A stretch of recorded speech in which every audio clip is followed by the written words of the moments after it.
Hi folks, welcome to the first episode of Fashion Explanatained. This is a show about fashion in Star Wars TM, the Old Republic TM. What I'm going to do is I'm going to show you a couple of outfits that I've put together by mixing and matching pieces from different outfits.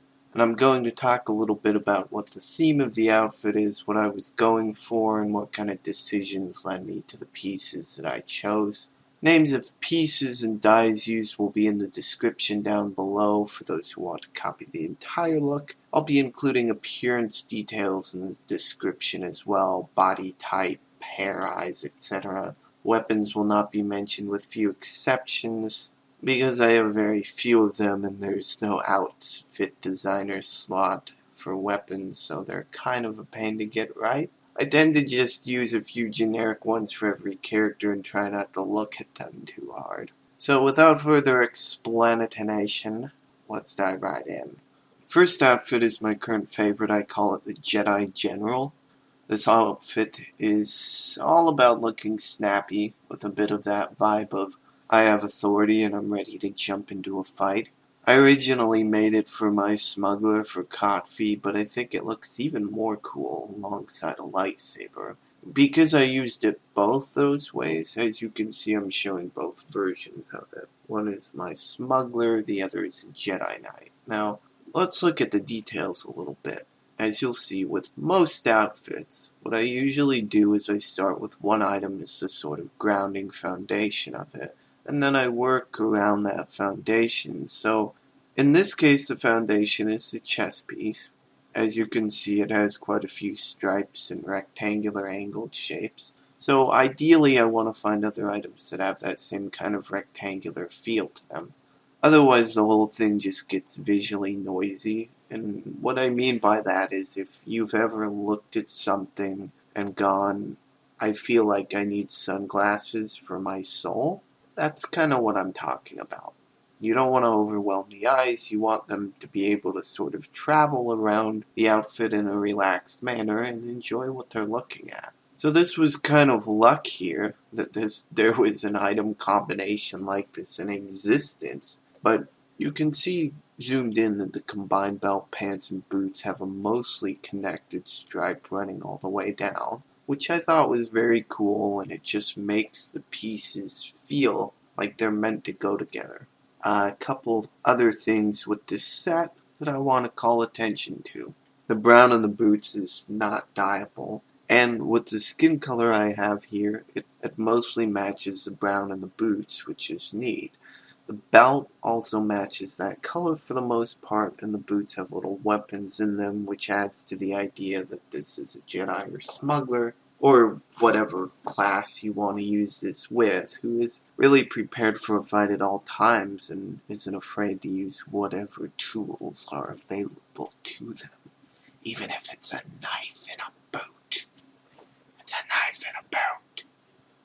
So this next one is actually two outfits in one. What happened was I saw the headpiece, the little mask for the eyes, and I thought, I want to make a superhero costume. I don't care if this is Star Wars, I'm making a superhero. Originally, I was like, I'm gonna follow the trend of most superhero outfits in history, which is to show some skin. Then when I finished that version, I thought, wouldn't it be cool to make one with everything covered up as well? That way I have options depending on what kind of look I prefer at the time, and it also gives you folks options. So we'll look at them each in turn. There's a lot of similarity going on here, but the foundation for each is the mask for the eyes. This sets the superhero tone, that kind of I want to be disguised look. From there I kind of thought in terms of Batman and his utility belt, which is partly where the knife in the boots comes in. It's a knife in a boot. Note also with the gloves I wanted something that would look thick enough to balance out the exposed skin, because I'm already using body type 1 here on top of that, and I don't want the person to look like a stick figure. So also the idea here is this is a superhero who means business. They aren't messing around, and the skin showing is kind of just a consequence of the genre. She's still gonna get the job done, no problem. Also worth noting, the sort of glassy sheen to the gloves matches the same sheen on the boots, which is a nice kind of, it fits together. Then we hop over to the second version. Not a lot has changed here. I have the Life Day top, which is why there's an orb off to the side. It's a little floating blue orb.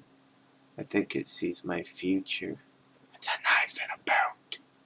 And then the coloring flows nicely into the pants, which start with a smoother fabric and then run into a more rugged, almost armored look.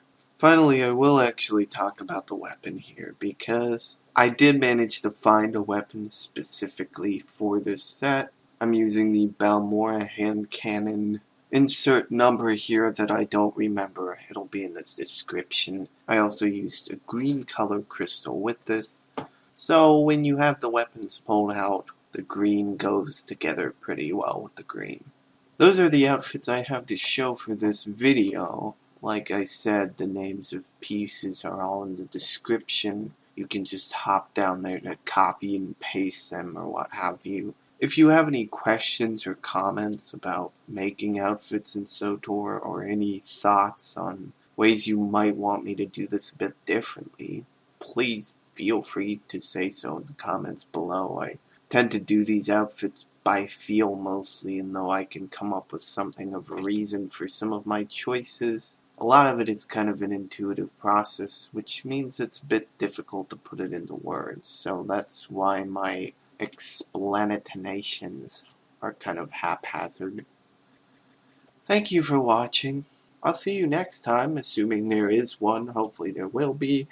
And have a glorious Kaiserken day. It's a knife and a boat.